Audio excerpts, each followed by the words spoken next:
we've got the questions that you just faxed through to me. The first one is Dan from last month. Hi, Dave. Thanks for your answer last month about the Mary Heimingway Ernestway dilemma in Latter Days. It makes sense, as Cerebus says the encounter with the former really happened, and the encounter with the latter was a dream. Next to that, I wrote a note. Is the dream of someone who actually existed more real or less real than an encounter depicted in a comic book?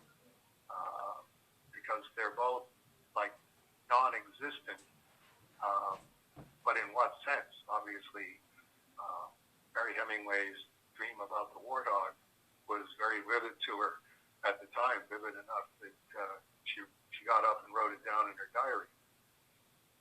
My question this time is one you might not get often. What are the last few pages of issue 186? Why are the last few pages of issue 186 almost entirely italicized? I have two theories. One is that the last few pages are a direct continuation of the also italicized first paragraph of 186, with everything in between being what Viktor Davis had written on paper. The other is that the last few pages are narrated by the female Void character. Her dialogue also seemed to be italicized before. See page 206 of the remastered reads for an example. So maybe it's her that's talking. Have fun letting me know how off the mark I am. No, you're not far off the mark at all. I did underline what Viktor Davis had written on paper.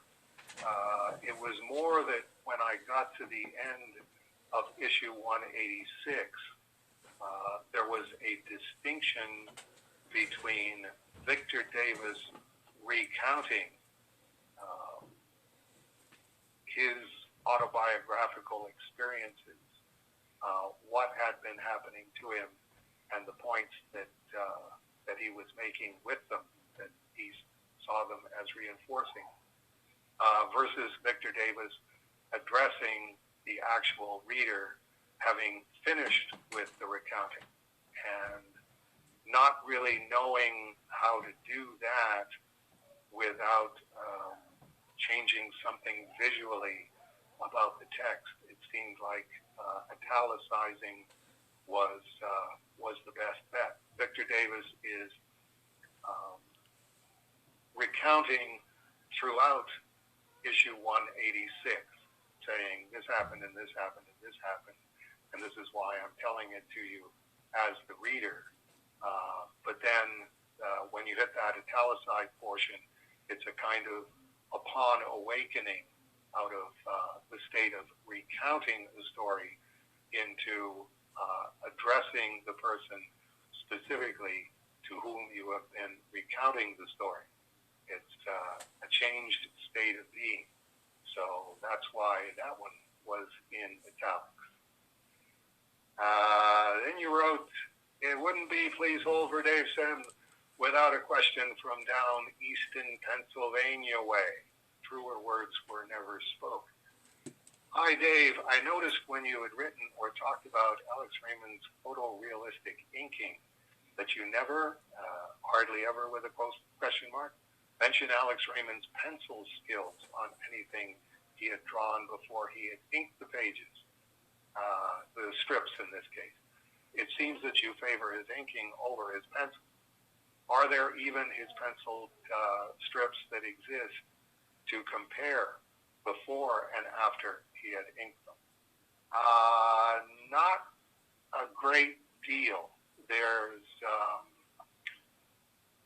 the best that we have in that situation is there are photographs of Alex Raymond working at his drawing board and inking a strip, or penciling characters, or something like that. And if it's a good enough photograph, and most of them are taken by newspapers or magazines or somebody like that, you can see pretty much what's on the page before he inked them. But there really isn't isn't a lot of that. It's one of those things. Yes, you kind of need a photograph because Alex Raymond wasn't the sort of person, and it wouldn't have been standard operating procedure for a cartoonist at the time to photocopy his pencils. You wouldn't be able to afford a photocopier of your own, and it would be too expensive to do copying just for the sake of saying, this is what my strips look like before they're inked. The other situation is that Alex Raymond was inking himself. So consequently, there's usually less to see at the pencil stage than if a cartoonist is penciling for someone else to ink them. That basically being a penciling as self-guideline. I know what this means. This is the stuff that I have to pencil a little tighter because I'm not really sure how I want this to look in the finish. So the tighter pencil it is, the more accurate I can be with my inking. And I know how those folds go in that suit jacket, so I can just sort of prop them in roughly where they go. And when I'm at the inking stage, doing folds in a suit jacket are not something that Alex Raymond's going to find intimidating after he's done Rip Kirby for X number of years. No, I know how to do that, so it's just the most basic kind of indication that I need in order to do it properly. And it also allows you to do a more spontaneous inking line because it's not where it's going to be specifically. So you build up a head of steam, and Alex Raymond inked his strips, I think, over a course of a day or a day and a half. So it took 2 or 3 days for him to pencil them. But when he went in inking, it was definitely a spontaneous skating sort of effect. Which is why the work is so good. When you get to that point where you have that level of confidence, the less penciling you have, the more inking you have, the more spontaneous the inking is going to be. As opposed to, I think the tightest pencils that I ever saw were probably Barry Windsor Smith on Conan and Jim Starlin's on, I'm not really sure what it was, one of Jim Starlin's Marvel projects, and that's the victory of experience over hope. Not, I hope the inking turns out on this. By the time you've seen your work inked, and Barry had seen, his work gang inked, where the job came in late, so they're going to get 2 or 3 inkers together in the bullpen, and they're all going to work. They're all going to ink Barry's story, and you go, well, I don't want that ever happening again. And if it does happen, I want to make sure that I'm being very, very clear where the pencil lines go. It comes out looking more like your work that way, but you also get less spontaneous inking because the guidelines are more specific for what the people are going to be doing when they ink your stuff. So that's really the biggest difference there. If you're inking yourself and habitually inking yourself, Alex Raymond was never inked by anybody else, and he never inked anybody else. You just get comfortable with your own riffs. This is the stuff that I want to be really specific about. This is the stuff where no, I'd rather draw this at the inking stage. The Alex Raymonds and the Milt Knips and the guys like that who inked themselves considered the term inking in a pejorative.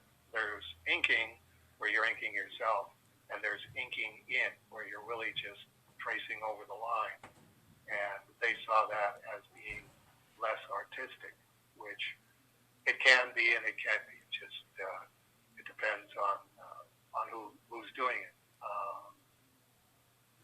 Gene Colan, inked by Tom Palmer, was like a match made in heaven. Just Gene Colan never looked as good, and Tom Palmer never looked as good because Palmer knew exactly how to read Gene Colan's spontaneous pencils and bring them to life without going, well, I know roughly what that looks like, but Gene, could you be a little more detailed? It's like, no, he didn't have to be, because Tom Palmer brought so much of himself to it and knew how to do. If I had gotten further along with Strange Death of Alex Raymond, I was going to call Gene Colan the fisheye photorealist, because he could literally pencil stuff that looked like you were looking at it through a fisheye lens. And Tom Palmer is one of the few guys in the field who knew how to look at that, and how to say, okay, I know exactly how that needs to be inked, this much pen, this much brush, to bring out the full effect on it. To the point where Gene, by the time they were done with Tomb of Dracula, was feeling very overwhelmed by Tom Palmer, that the Gene Colan Tom Palmer combination rated far more highly with people in the comic book field than Gene Colan and anybody else. So Gene sort of rebelled against that by switching to pretty much exclusively pencil. I don't want my pencils inked. I just want to reproduce them from the pencils, because I'm getting tired of being Tom Palmer's setup man. That, you know, I come in and do all of this work on the pencils, and it's Tom Palmer that everybody is raving about. It's like, very tough situation, but I would much rather look at Gene Colan and Tom Palmer than any of the other inkers that Gene Colan had. Okay, thank you, Michael R. Again, yes, just wouldn't be a Please Hold without